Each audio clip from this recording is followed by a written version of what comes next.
Hey there, health coaches. Today, I'm going to help you create and write your email newsletters because I hear coaches asking again and again, how do I write these darn things? They can freak you out, right? And guess what? It's really not rocket science. You got this. My name is Michelle Fennighaus. I am a certified health coach, a graduate from the Institute for Integrative Nutrition, and I have my own private practice as well as acting as a mentor for my fellow health coaches. And I have been doing this for 10 years. If you're watching as we live stream, go ahead and give a like if you know you need help with your email newsletters. And tell me in the comments. I want to know, what is the hardest part? Like, where do you get hung up on this whole idea of sending out your monthly or your weekly email newsletter? Now, today's topic comes from Lana. She asked the question, I want to add the opt-in on my website for people who sign up or to sign up for a monthly newsletter. I'm just looking for some ideas of what platform you use to create your newsletter, what kind of info you put in it, really just the basics of how to create it. And Lana, I'm really glad that you asked this question because I don't think I have addressed it enough, and I'm really happy to do so today. So first and foremost, let's talk about this. It's not a newsletter. Oh, do I hate that term newsletter? I want to take it and crumple it up and throw it out the window. I talk about this at length inside my course, Healthy Profit University. So any of my students from HPU, you know what I'm about to say. I'm going to summarize for you here.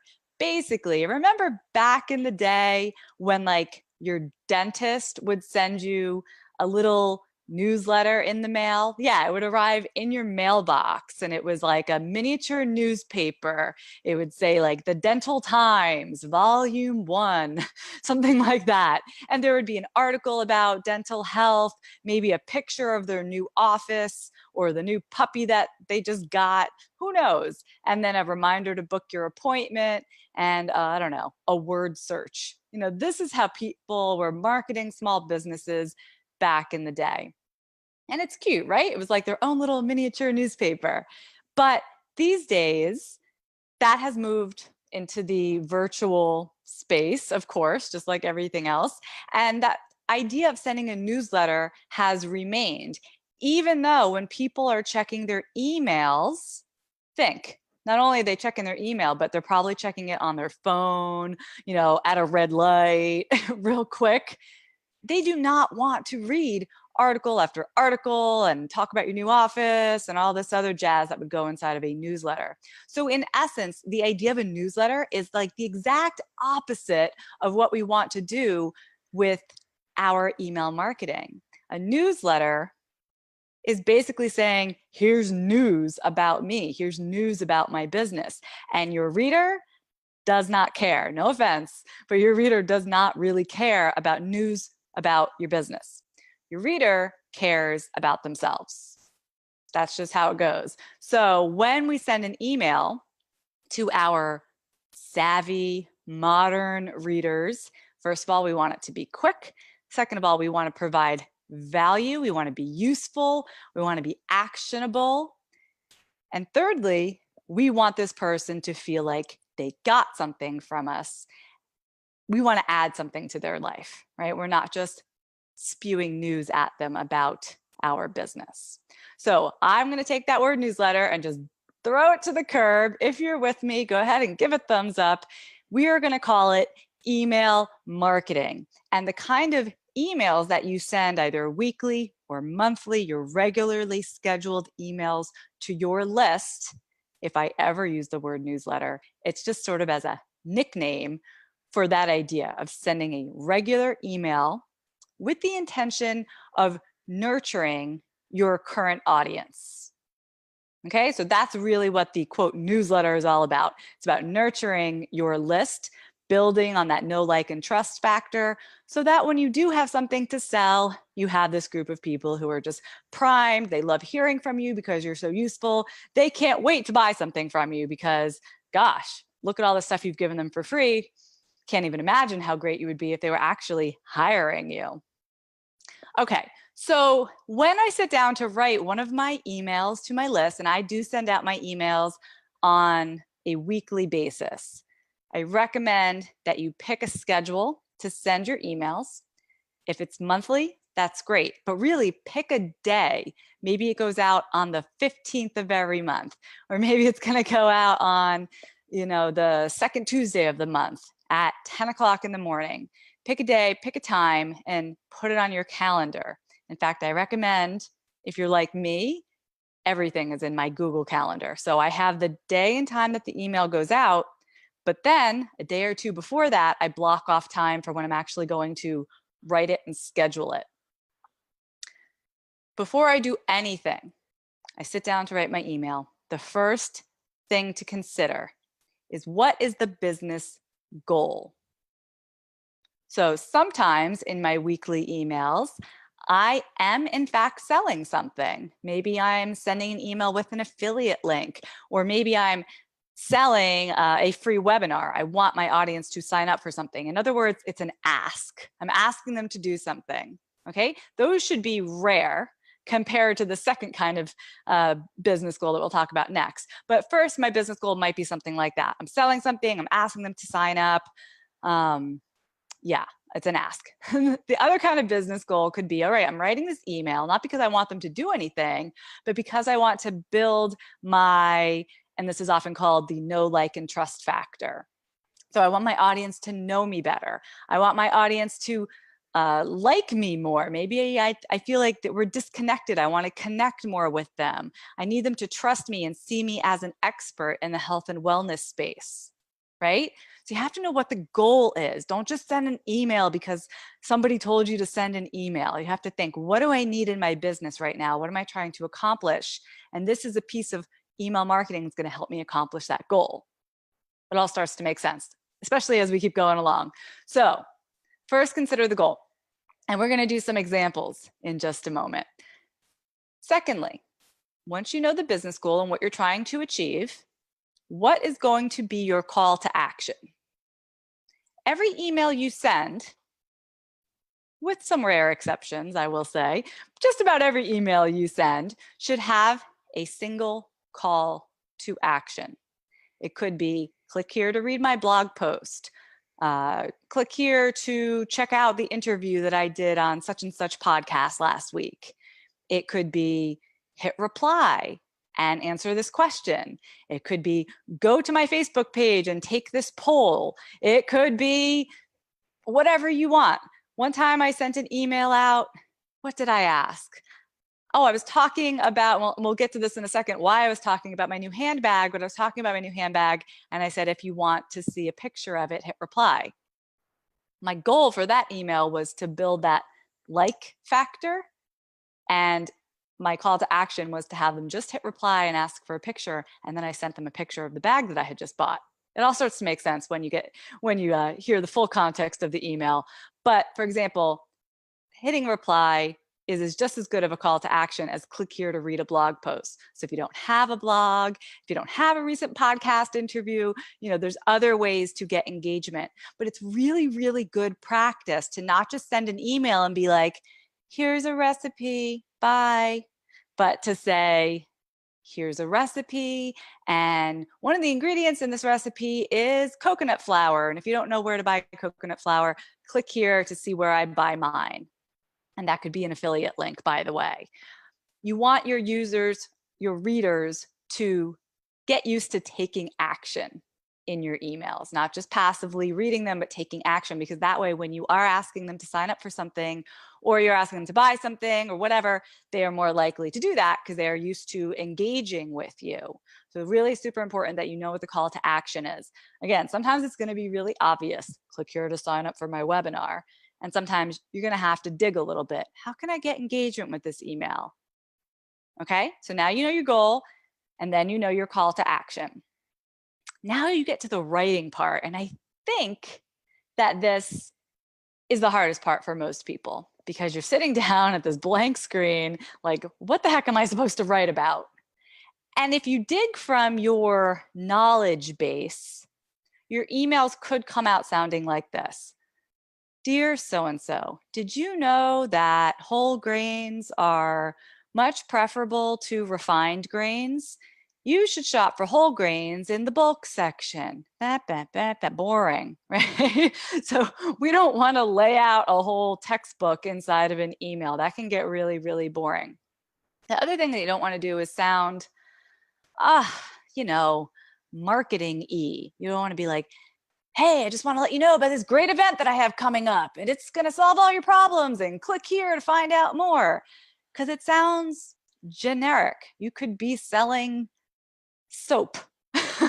So it's really important to use your emails to communicate in your voice. It's a great practice space, actually. If you've ever thought about writing a book, or maybe you want to write a blog, but you don't know that you're comfortable enough to be writing blog posts or articles or anything like that, emails are a nice sandbox to test things out in. It's your writing, it's your voice, and you get to practice with that. And then you send it, and then people delete it, and that's the end of it. It's not like you published a whole book, you know? So you can really hone your voice by sending those emails on a regular basis.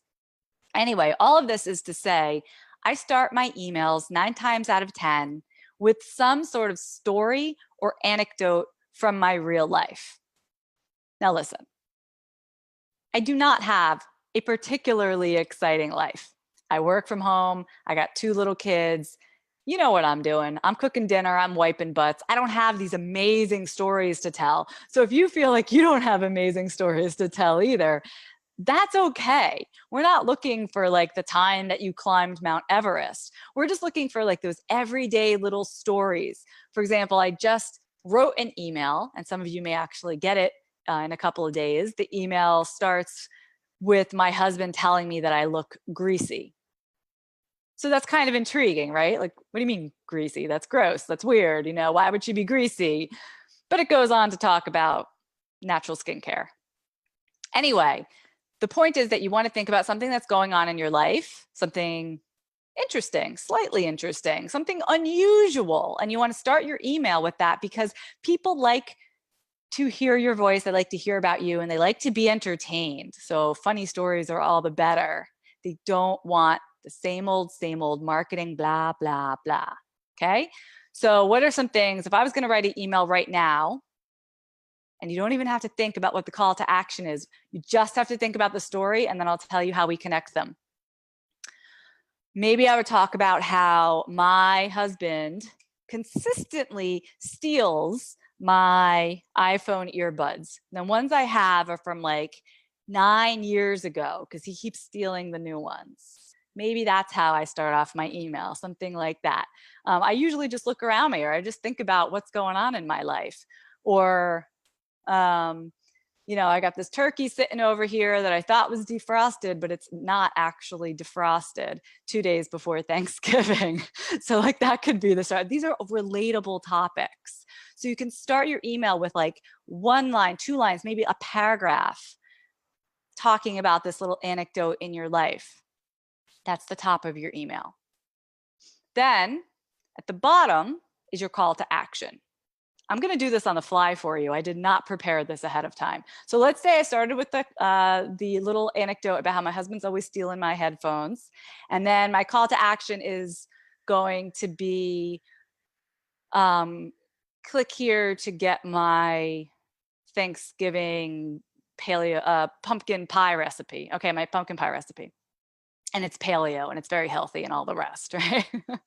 So then you have a middle section, you have a gap. So it starts off like, dear so-and-so, I've been using the same iPhone earbuds for 9 years. They're frayed, they're torn. Thank goodness they still work because my husband steals the new ones every time. Then down at the bottom, it's click here for my pumpkin pie recipe. The last step is to figure out how you're going to connect those 2 things. You got the reader's interest. You are now relatable to them. You wrote something interesting and different than everything else they're reading in their inbox. How do you get them to your call to action? And you need to do it pretty quickly. I might say something like, but you know what he is really good for? He's really good for building a fire. So that's going to be his job on Thanksgiving. My job is making the pumpkin pie. Click here for the recipe. Boom, I just did that off the top of my head, okay? Which is just so much more interesting than getting the email that just says, Hey, I've got a great pumpkin pie recipe for you, blah, blah, blah. It's healthy. You know what I'm saying? This is how you really build that know, like, and trust factor. People feel like they know you like a human being because you're sharing something about yourself.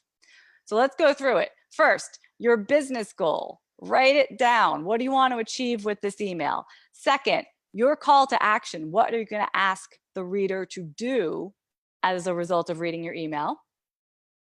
Third, what story are you going to tell in about 2 lines, 3 lines at the top? And then finally, how will you connect the dots between your story and your call to action? You get to be pretty creative here. It's kind of fun. So I thought I would tell you about some of the other emails that I have sent recently, because I want to drive home the point that you want to provide value to your audience. So one email that I sent recently, quite recently, was about my Thanksgiving recipes. And any of you can do this. It was the most, zero technology, nothing fancy email I think I've ever sent. I literally just talked about how I have these recipes that I make every year and they're winners and I've made them 100 times. And if you want my go-to recipes for Thanksgiving, I wrote out my whole menu plan. And I'm like, if you want the recipes, just hit reply. And then on my computer, I had all the recipes with the links. They weren't all mine. Some of them are mine from my website, some are from other places, but people had to reply to me. So they're engaging with me. And then I sent them all the recipes. Tons of people replied to that email. Maybe you did. Here's one. What's that other one I sent recently? Oh, yes, it was a similar situation. I asked people to reply to me if they wanted to get a recipe for a tea that would help with a winter cough. Lots of responses to that one. And then before that, I sent one out about bread, a bread recipe. You could click to get the bread recipe. Again, I'm sending people value. I'm offering them something that they can use in their life. Now I have one on my mind, a funny story, and I haven't put all the pieces together yet. So if you have any ideas for me, the story goes like this. I ordered some organic, all natural pillows from that avocado company, and they came and they smell like a barnyard. Especially with my husband. My husband's hot. Men are always hot. Or most men, I don't know. I'm always freezing cold. My husband's always very hot. And something between his hot body and that pillow smelled our whole room up like a barn. So if you have any ideas of how I could turn that into an email, you just let me know. All right, I hope that's helpful. That's my mini tutorial on how to write your email marketing. So let's move on. Oh, by the way, if you're going to be sending emails, you obviously need a list, right? We kind of skipped over that part. You obviously need a list. Ideally, it's a list that's full of your perfect prospective clients. You are in luck because I have a free training that you can access right now. It's called How to Double Your Mailing List in the Next 90 Days. If you need help cultivating this type of mailing list full of your target market, this really is your business's greatest asset. So you can sign up for that free training at healthcoachpower.com/double. All right. And finally, Lana, I wanted to let you know in terms of a platform to use, a lot of coaches are using MailChimp because it is free. However, they don't have a lot of support. You can't call and talk to someone. You can't chat with someone because you're not paying for the service. So if you're the type of person who really likes to have support, or if you're the person who knows you're going to be using email a lot and you're going to be doing a lot of online marketing, you may want something that has more features. And for that, I recommend ConvertKit. And if you follow the link that I'm going to drop in the comments right here, you can get your first month of ConvertKit for free. Okay, now we're going to move on. I got a couple other questions to cover. Susan said, do you all have your own business pages? Also on Facebook. Also, some business owner friends do their names and the name of their business or what they do, I assume, to promote their business every time they post. So for example, Jane Smith, parentheses, health coach. Thoughts? At one point, I recall there were rules against this. Susan, yes, I have my own business page. And I would suggest that everybody has their own business page, whether you use it a lot or you use it a little. Sometimes you need a business page. For example, if you were ever going to do a Facebook Live, I would always recommend doing it from your business page where it will be public and available to anyone and everyone.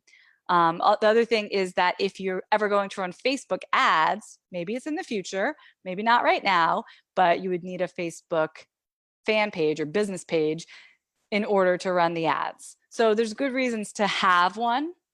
I post to mine like once a day.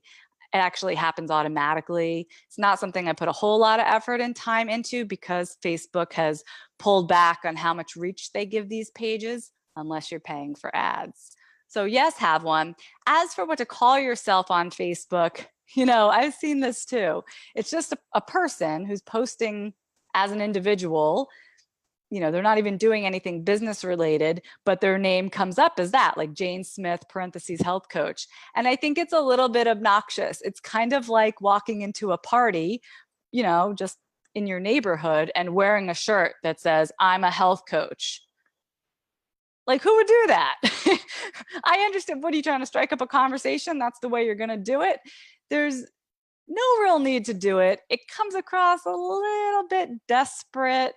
And if you look at really successful people in various fields, they're not doing it. So it's not super common. And to me, it has a tinge of amateur hour. So I would just use your name as your name. As for your business page, I use my name for that as well. You can use your name. You could use your name, comma, LLC, if that's the name of your business, or if you have a separate business name, of course, you could use that. Just my 2 cents. Okay, here's a question from Jordan. She said, I need some advice. I'm going to do some sort of challenge in January, but I have so many ideas that I need help focusing. Other than paying one-on-one clients, this will be my first time charging for a challenge. I was thinking about having an opt-in for a 1-month detox challenge, a group program, or one-on-one. Am I thinking too big? What have some of you done in the past? I should also say that I'm pregnant and due at the end of March. So I'm a bit wary about offering bigger programs at the moment. Yeah, Jordan, I would say you need to just take it down a few notches and keep it simple. I don't know if this is your first baby or second baby or third baby, but what I do know about having babies and running a business is that it can be quite hard and you never know what's going to happen towards the end of a pregnancy or as you near your due date. So I like to leave things really loosey-goosey. If I were you, I would tie up any one-on-one clients as soon as possible, so you're not dealing with any of those as you get closer to your due date. And then anything that we offer in January, I would keep it super, super simple. So I'm not exactly sure what you're asking here. You're mentioning a challenge and you're mentioning charging for a challenge. People use words different ways, but typically when we are referring to a challenge, we're talking about like a free 5-day challenge or a free 3-day or 7-day challenge that we do as a list builder. So if you're charging for it, then I would call it a group program, just an online group program that people are going to sign up and pay for. And then you mentioned a detox. I just think you need to decide what you're trying to achieve. Are you trying to grow your list? Are you trying to make some money before the baby comes? And then choose what you're going to do accordingly, but just keep it really simple for yourself. You don't want this to take over your life. You got enough going on in the last trimester of your pregnancy. So good luck and thanks for asking and good luck again. Okay. I have one more here. And if anybody who's here with me live has any questions, I may have time to take 1 or 2 right at the end. So go ahead and put those in the comment area now. Carly said, I need some advice. My group program was great, but people really stopped engaging about 3/4 of the way through, and no one answered my last homework assignment post. How do I keep people more engaged throughout the month of group coaching? I had them in a Facebook group and I was in there every day answering questions, prompting questions. I had live calls every week. My initial thought is that there wasn't enough skin in the game, meaning price of the program. I'm not sure how I personally could show up more. What do you think? There is one word in what Carly said that sort of jumped off the screen and hit me in the face. Can anybody guess what that word was? All right, I'm going to tell you. Month. Carly, you ran a month-long program. This is my experience.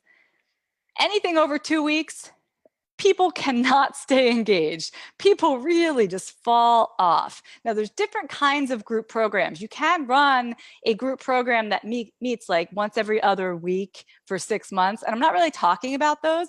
I think what you are doing and the type of programs that I typically run is where like every day you're communicating with the group. Maybe it's like a detox or there's following some protocol or whatever, and you're wanting group participation every day, you're sending out an email every day.